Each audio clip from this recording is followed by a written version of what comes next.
Are you excited? Keep a smile. Keep a smile. Thought of the day. Thought of the आज का thought रहेगा बाबू, जीवन में जो जितना बिजी है ना, ऐसे समझिए पहले, जीवन में सब कुछ संभव है जब आप बिजी हो, जब आप, जीवन में कुछ भी संभव नहीं है जब आप लेजी हो, जब आप, समझना ध्यान से, यानी बिजी रहना चाहिए, बिजी रहना चाहिए। बिजी मतलब आप 24 घंटा टाइम मिला ना सबको, तो 24 घंटा में कुछ सोने का टाइम फिक्स है 6-7 घंटा, है ना, कुछ तो खाना पीना में टाइम फिक्स है, लेकिन बाकी टाइम आप क्या करते हो? लड़कियों के साथ गप्पे हाँक रहे हो, खेल रहे हो तो 4 घंटा से खेल रहे हो, बात करो तो 4 घंटा से बातें कर रहे हो, मोबाइल देख रहे हो तो 2 घंटा 1 घंटा से 10 मिनट से मोबाइल देख रहे हो। ये इसी को कहा जा रहा है जब आप जीवन में बिजी हो। क्या हो? बिजी मतलब व्यस्त, बिजी मतलब व्यस्त, यानी आप कुछ न कुछ काम कर रहे हैं, कुछ न कुछ काम। तो जो बिजी रहता है वह कुछ भी प्राप्त कर सकता। ध्यान देना, जो विद्यार्थी, जो छात्र बिजी है, क्या है, वो कुछ भी प्राप्त कर सकता है, कुछ भी प्राप्त। ठीक इसका उल्टा, जैसे बिजी है वैसे ही लेजी, लेजी मन होता है आलसी। क्या होता है? जो लेजी है वो अपने जीवन में कुछ भी प्राप्त नहीं कर सकता है। अर्पित सुन नहीं रहे हो? सुन रहे हो? इसको अंग्रेजी में बोलोगे, बोलो मेरे साथ, everything in life is easy when you are busy। जीवन में सब कुछ संभव है जब आप बिजी हो, व्यस्त हो। बट बोलिए, बट एवरीथिंग, आवाज नहीं आ रहा है, एवरीथिंग इज डिफिकल्ट, सब कुछ कठिन है, सब कुछ। कब? वेन यू आर लेजी, जब आप आलसी हैं, जब आप, जैसे सुबह में जो लड़का नहीं उठता है, आलस्य करता है, उसके लिए जिंदगी में सब कुछ कठिन है, सब कुछ, उसके लिए सब कुछ आसान है, सब कुछ आसान है जो बिजी है। क्या है? तो बिजी मतलब अच्छे कामों में। बिजी कहाँ रहना है? अच्छे कामों में। मतलब अच्छे काम मतलब क्या हो गया?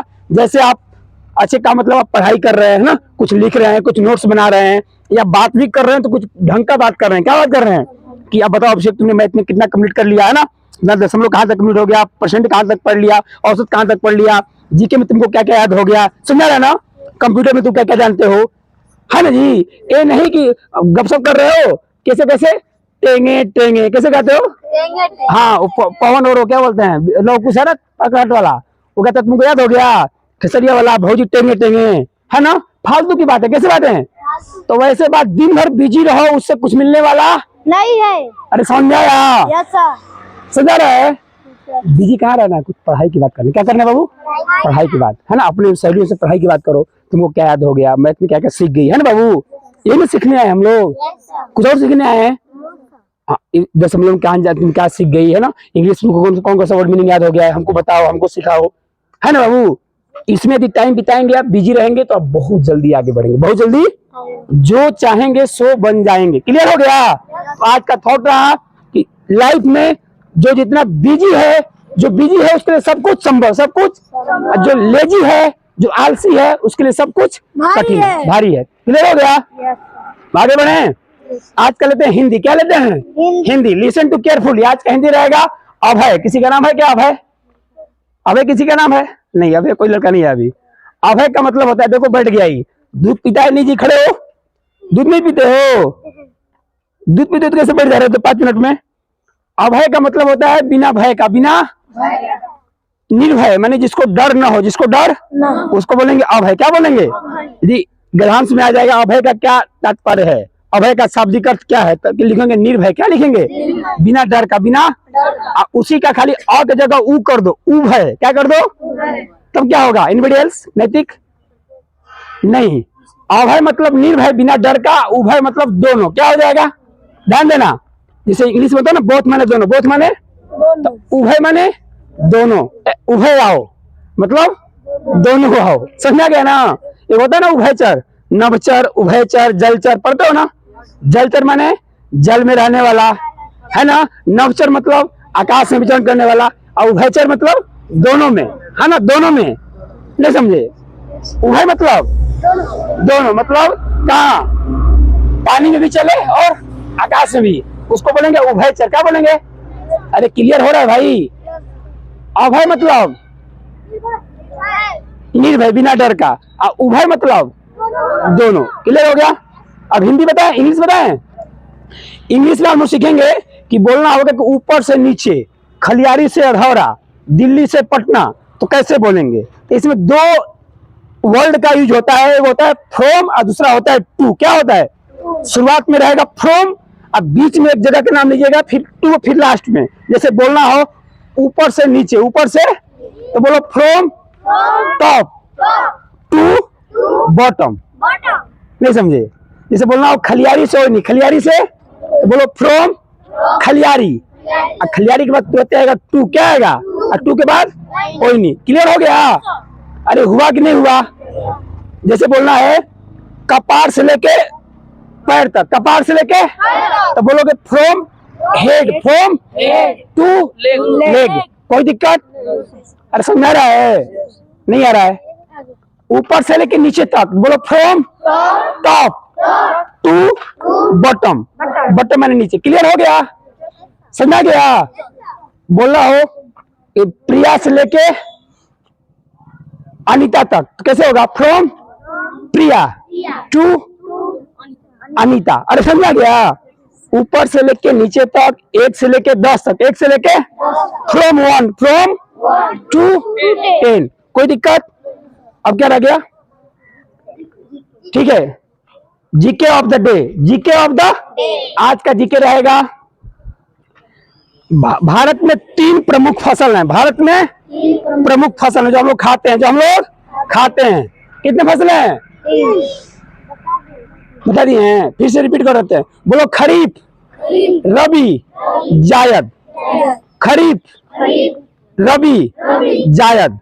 खरीफ में आता है धान, मतलब जो धान हो गया, मकई हो गया, जो धान के समय बोया जाता है उसको बोलते हैं खरीफ फसल। क्या बोलते हैं? समझा रहा है?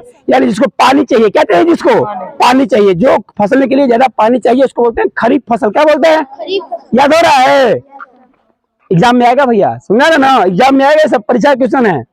खरीफ फसल में कौन आती है? धान। क्या आता है? धान हो गया, मकई हो गया, और कोई नाम बताओ? गेहूं नहीं, गेहूं नहीं, गेहूं खरीफ फसल नहीं है। गेहूं खरीफ फसल, गेहूं के लिए ज्यादा पानी हानिकारक है। समझा गया ना? खत्म हो जाएगा वो। देखो गेहूं होगा, तो गेहूं खरीफ फसल नहीं है, गेहूं है रबी फसल। कौन है? याद हो रहा है? खरीफ फसल में 2 याद रखना, गेहूं और मकई। गेहूं और रबी में याद कर लो गेहूं। क्या याद कर लो? गेहूं के साथ और कोई, ये सरसों। क्या हो गया? सरसों। सरसों को ज्यादा पानी नहीं चाहिए, ज्यादा पानी देखो तो खत्म हो जाए। क्या हो जाएगा? अरे याद हो रहा है भाई? खरीफ फसल में क्या क्या आ गया? धान, और क्या आ गया? मकई। और रबी में क्या आ गया? गेहूं। और क्या आ गया? सरसों। अब बता जायद। क्या बचा? जायद मतलब जो गर्मियों में होता है, जैसे ककड़ी, खरबूजा, खीरा।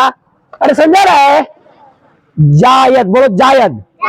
जायद में क्या आ जाएगा? खरबूजा। क्या आ जाएगा? और क्या आ जाएगा? ककड़ी। क्या आ जाएगा? किधर हो गया? तो भारत के प्रमुख कितनी फसलें हैं? कौन कौन? Very good. हाँ, खरीफ, रबी, जायद। खरीफ में क्या क्या आएगा? धान और मकई। रबी में क्या क्या आएगा? सरसों। और जायद में क्या आएगा? ककड़ी। और कुछ, मतलब और कुछ हो सकता है, यही नहीं, मतलब उस टाइम जो होता है प्रमुख फसलें। ठीक है, ओके ओके, रिव्यू कर रहा हूँ। Get ready, get ready.